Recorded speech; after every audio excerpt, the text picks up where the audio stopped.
त्यागी trading tips में आपका स्वागत है। दोस्तों, इस वीडियो के अंदर हम बात करने वाले हैं कि आखिर मार्केट के अंदर इतनी जोरदार गिरावट क्यों देखने को मिली है। मार्केट के अंदर इतनी जोरदार गिरावट का सबसे बड़ा कारण क्या है, उसके बारे में यहाँ पर बात करने वाले हैं। देखिए, एक्चुअली में अगर देखें तो इसमें 3 बड़े कारण हैं। एक कारण आपको ऑलरेडी मालूम ही है कि एफआईज लगातार माल बेच रहे हैं। ये सबसे बड़ा कारण भी बोल दें तो कोई बड़ी बात नहीं है, लेकिन पुराने कारण के सामने कोई एक नया कारण आ जाए तो नए कारण की सबसे पहले बातचीत होती है, उसके बारे में बात करेंगे। देखिए, मार्केट के अंदर आप ये जरूर जान लें कि मार्केट के अंदर गिरावट क्यों हो रही है, ठीक है। लेकिन गिरावट का कोई भी कारण हो, मार्केट को खत्म नहीं कर सकता है। गिरावटें बड़ी हो सकती हैं। अगर शेयर में जबरदस्त तेजी बनी है तो ऊपर से 70, 75, 80% तक भी शेयर गिर सकता है।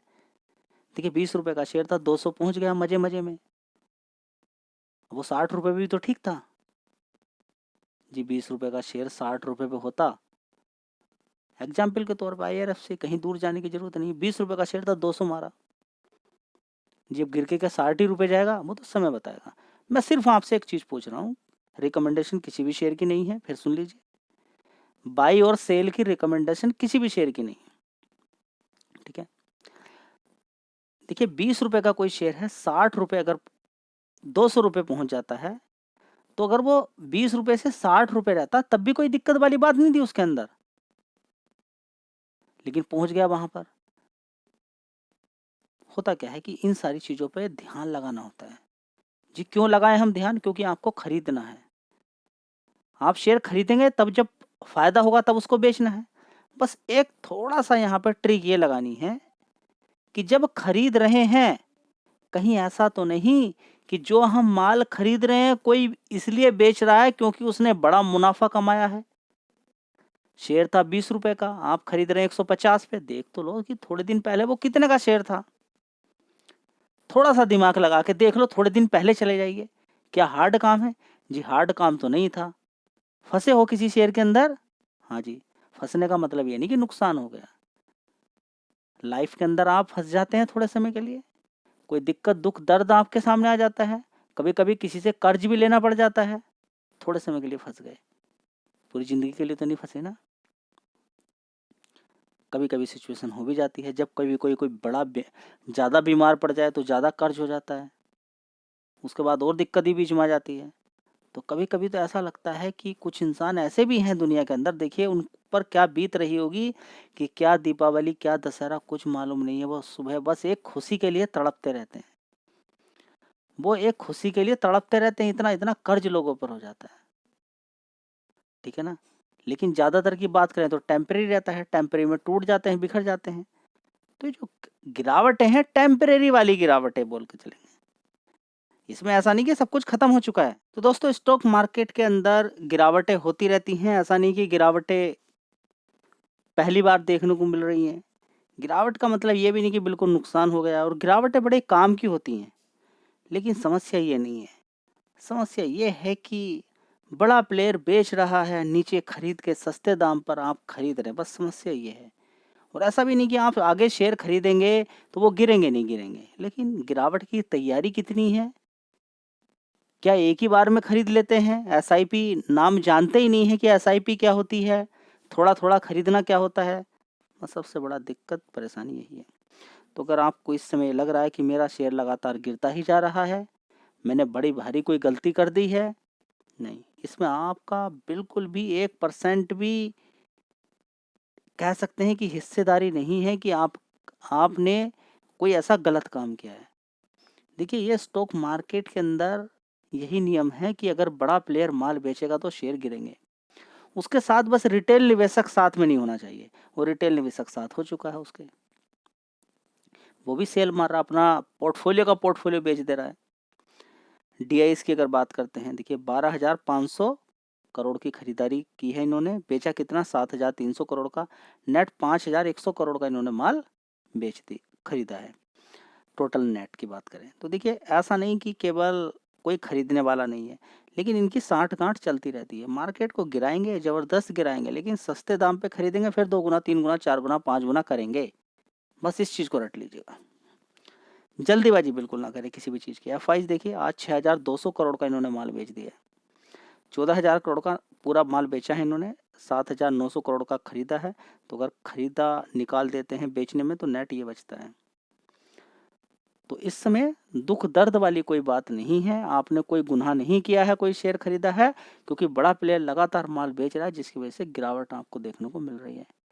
जी क्या सिर्फ यही एक रीजन है? नहीं, इसके अलावा 2 रीजन और हैं। कौन से? कि शेयर सस्ते होते थे, F22 तो बेच रहे हैं, लेकिन क्यों बेच रहे हैं वो? क्योंकि यहाँ पर खरीदा था सस्ते दाम पर, शेयर भागा ऊपर, उन्होंने बेचा, अब शेयर नीचे गिर रहा है। समझ बात आ रही है? पहला रीजन F22 बेच रहे हैं। दूसरा, रिटेल निवेशक ने भी नीचे की साइड में खरीदा था, वो ऊपर की साइड में बेच रहा है। एक रिटेल निवेशक ऐसा जो इंट्राडे में सेल मार रहा है, एक रिटेल निवेशक ऐसा भी है जो अपना पूरा पोर्टफोलियो बेच दे रहा है नुकसान में। बात दिमाग मारी है? ये अगला का रीजन है। अगला रीजन देखिए ट्रंप है। अगला रीजन ट्रंप है।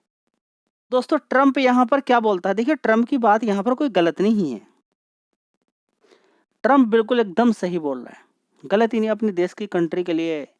देखिए मोदी जी अपने देश के लिए मर रहे हैं, ट्रंप अपने देश के लिए मर रहा है, लेकिन ट्रंप को अब याद आया मोदी जी पहले ही खेल कर चुके हैं। मोदी जी पहले ही खेल कर चुके हैं। जी आप बीजेपी के सपोर्टर क्या? देखिए यहाँ पर सपोर्टर नहीं, यहाँ पर दूध का दूध पानी का पानी आपको दिखना चाहिए। टेस्ला को अंदर देश के अंदर आने नहीं दिया सरकार ने, जिससे क्या फायदा हुआ? कुछ भी फायदा नहीं हुआ। देखिए ना, समझिए कि इंडिया की जो कंपनियां थी जो इलेक्ट्रिक व्हीकल के अंदर काम कर रही हैं, उन्होंने अपने पैर जमा लिए। अब कुछ भी हो जाए आगे, लेकिन कुछ समय के लिए रोक दिया ना, 110% का टैक्स लगा के रखा उन पे। इलेक्ट्रिक व्हीकल विदेशों से यहाँ नहीं इंडिया के अंदर आएंगे, और ये मालूम ही था और ऑलरेडी पहले से ही कि हम पर टैक्स कम लगाते हैं, कौन? अमेरिका वाले, और हम उन पर ज्यादा लगाते हैं। अब ट्रंप साहब कह रहे हैं कि देखिए रेसिप्रोकल टैक्स यहाँ पर लगेगा। बस की बात नहीं है ट्रंप के लगाने की, रेसिप्रोकल लगा दे। जितना हम लगाते हैं उतना अगर ट्रंप ने लगाना शुरू कर दिया, बहुत सारी कंपनियां बर्बाद हो जाएंगी इंडिया की, मार्जिन का इशू आ जाएगा, बहुत ज्यादा नुकसान के अंदर चली जाएंगी। ठीक है, बहुत सारी कंपनियां नुकसान के अंदर चली जाएंगी, और अमेरिका के अंदर महंगाई जो अभी कम करने की कोशिश की जा रही है और बढ़ जाएगी, वहां पर इन्फ्लेशन बढ़ जाएगा। तो ट्रंप क्या चाहता है यहाँ पर? ट्रंप चाहता है कि भाई देखो, इससे जीडीपी और मजबूत होगी अमेरिका की, कि जितना टैक्स हम लगा रहे हैं उतना ही लगाइए। ऐसा नहीं कि हम टैक्स लगाते हैं 5% और आप सीधा सीधा लगा रहे हैं 20% या 25% या 50% या 100%। ऑटो सेक्टर के अंदर इलेक्ट्रिक व्हीकल पर तो कमाल ही करके डाल दिया इंडिया ने, किसी को आने ही नहीं दिया इंडिया के अंदर। एलन मस्क हाथ जोड़कर विनती करने लगा, भाई आने दो इंडिया के अंदर। नहीं भाई, आना चाहते हो ठीक है, इंडिया के अंदर ही प्लांट बनाइए। अभी भी वही कंडीशन है कि इंडिया के अंदर आइए, प्लांट बनाइए, ठीक है, लेकिन अभी डायरेक्टली भी टैक्स सरकार ने कम कर दिया है कि हाँ आप आके बेचिए, कोई दिक्कत नहीं है, हम आप पे ज़्यादा टैक्स नहीं लगाएंगे, क्योंकि मजबूरी बन गई यहाँ पर, क्योंकि ट्रम्प ने बोल दिया जितना आप लगाते उतना ही लगाऊंगा। अब मजबूरी यहाँ पर, कंपनियों की बड़ी दिक्कत हो जाएगी। अगर सरकार टैक्स कम कर देती है इंडिया वाली, तो कंपनियों पर कोई असर पड़ा क्या इंडिया वाली? जी कंपनियों पर तो जो एक्सपोर्ट करने वाली है उनके फायदे की चीज़ है। देखिए एक तरफ फायदा, एक तरफ नुकसान है हमारा। क्या? कि हम जो एक्सपोर्ट कर रहे थे वो कंटिन्यू रहेगा, मार्जिन का इशू, दिक्कत परेशानी नहीं रहेगी, क्योंकि अगर अमेरिका भी रेसिप्रोकल टैक्स के तहत अपने टैक्स बढ़ा देता है तो हम वहाँ पर जो भी माल भेजेंगे वो पहले ही महंगा हो जाएगा, और आगे जाके वो बिकेगा नहीं बिकेगा, क्या दिक्कत होगी उसके अंदर, कम बिक्री कम होगी, मार्जिन का इशू, दुनिया भर की चीज़ें हो जाएंगी। एक तरफ हमारा नुकसान है अगर अमेरिका बढ़ा देता है, दूसरी तरफ फायदा भी क्या होगा? कुछ नहीं फायदा होगा। तो अभी क्या है देखिए, एक तरह अगर हमारा इंडिया के अंदर अगर कंपटीशन मिलेगा कंपनियों को आके, तो काफ़ी समय मिल चुका है, अब आगे बढ़ना चाहिए, तो थोड़ा सा नुकसान भी लेना पड़ेगा अगर दूसरी तरफ से फायदा लेना है। तो यहाँ पर सरकार का घाटा इस समय देखने को मिल रहा है, तो सरकार यहाँ पर अपना घाटा ले रही है कंपनियों को बचाने के लिए, ये मान के चले। सरकार की भी कमाई कम नहीं है, हर चीज पे जीएसटी लगाती है, 2-2 3-3 टैक्स लोगों को देने पड़ते हैं। देखिए, कोई ऐसा इंसान है जिससे टैक्स नहीं लिया जा रहा हो? हर किसी को देना पड़ता है। देखिए, जो भी कंपनी मालिक है वो जीएसटी लगा के ही आगे भेजता है सामान को, महंगा करके ही। अगर सरकार जीएसटी ना लगे तो जो सामान मार्केट के अंदर है वो और भी ज़्यादा सस्ता हो जाएगा, क्योंकि देश बहुत ज़्यादा बड़ा है और प्यार की धुन सवार है और शादियाँ इतनी ज़्यादा हो रही हैं। शादी का रिजल्ट आपको मालूम है क्या है? बच्चे। स्कूल भी उतने ज़्यादा नहीं है, स्कूल में पढ़ाने की फीस भी ज़्यादा हो गई है। भाई, जब इतने ज़्यादा बच्चे हो जाएंगे तो फीस तो ज़्यादा लगेगी, सीधी सी बात है। स्कूल उतने ज़्यादा बन नहीं रहे हैं, रिजल्ट का लगेगा, दिमाग है ही नहीं है। हर कोई, बस पूछिए मत, अपने हाथ में क्या लेकर घूम रहा, कोई पत्थर लेकर घूम रहा है किसी को मारने के लिए। ऐसा लोगों का दिमाग रहेगा, गुस्सा आसमान पे रहेगा, चिड़चिड़ापन रहेगा। तो सारी चीज़ें शिक्षा का अभाव है, सारी चीज़ें आपको समझनी चाहिए। दोस्तों, ओवरऑल मिला के यहाँ पर आपको समझ में आना चाहिए, केवल यही पॉइंट यहाँ पर नहीं है। ट्रंप का सिर्फ यही नहीं है, चाइना और इंडिया के पीछे पड़ गया क्योंकि ये उभरते हुए देश हैं। साथ ही देखिए, पीछे पड़ने वाली बात नहीं, वो टैक्स कम करने के लिए बोला, कोई गलत नहीं बोला, सही बोला ट्रंप। यहाँ पर सही है ट्रंप, यहाँ पर हम गलत नहीं बोलेंगे। लेकिन ट्रंप एक जगह गलत हो सकता है यहाँ पर, क्या कि अगर रसिया यूक्रेन की अगर हम बात करते हैं तो यूक्रेन से क्या बोला जा रहा है कि आप हमें जो लड़ाई की है वो सारा पैसा हमें वापस कीजिए। अब देखिए, लड़ाई में धकेला किसने? अमेरिका ने। अब अमेरिका मांग रहा है पैसा, लेकिन यहाँ पर ठेंगा दिखा दिया है किसने? जेलेंस्की ने, कि भाई हम पैसा वैसा नहीं देने वाले। नेटो यहाँ पर कह रहा भाई अब लड़ाई आगे कंटिन्यू रहनी चाहिए, या फिर जो समझौता हो रहा है वो इस बेस पे नहीं होना चाहिए जो आप कह रहे हैं कि खनिज तो हमें दे दीजिए और बाकी का जो जमीन है वो रसिया रख लेगा। कुल मिला के रसिया और ट्रंप, अमेरिका, यूक्रेन के बड़े पार्ट पर कब्जा करना चाहते हैं। वो मंजूर नहीं है किसको? यूक्रेन को, प्लस नेटो को और दूसरे कंट्रीज उसके सपोर्ट में आ गए। ठीक है, तो बस सबसे बड़ा खतरनाक रीजन तो यही हो रहा है कि लड़ाई क्या आगे बढ़ सकती है, और यूक्रेन ने अभी भी लगातार बम ब्लास्ट किया है और रशिया भी उधर से कर रहा है। लड़ाई और बढ़ चुकी है इस समय। तो देखते हैं कि कब तक ये युद्ध खत्म हो पाता है। और ट्रम्प का रेसिप्रोकल टैक्स के साथ साथ एक आप अगर देखें, एक टैक्स और यहाँ पर लगा दिया है। ठीक है, अगर इसको बोलेंगे हम कि ऑनलाइन टैक्स की बात यहाँ पर चल रही है, डिजिटल टैक्स की बात करें तो वो भी यहाँ पर लगता हुआ नजर आ रहा है।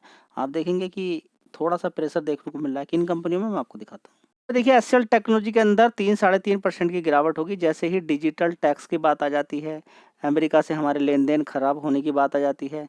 तो अमेरिका के अंदर देखिए आईटी का बड़ा ही दबदबा है और फार्मा का बड़ा ही दबदबा है। चलिए दोस्तों, देखिए टीसीएस के अंदर भी 3% की गिरावट हो गई है। तो ये रेसिप्रोकल टैक्स का देख लीजिए नतीजा क्या यहाँ पर देखने को मिल रहा है, प्लस डिजिटल टैक्स की यहाँ पर बातचीत जो चल रही है, और ट्रम्प का दिमाग किसी की समझ में आ नहीं रहा है। तो रिजल्ट आपके सामने है। देखिए, गिरावट के कितने सारे कारण मैंने आपको बता दिए, लेकिन सबसे जो मेन कारण है वो यही है कि ये एफआईज माल लगातार बेच रहे हैं, जिसकी वजह से प्रेशर बना हुआ है। चलिए, जय हिंद, वंदे मातरम।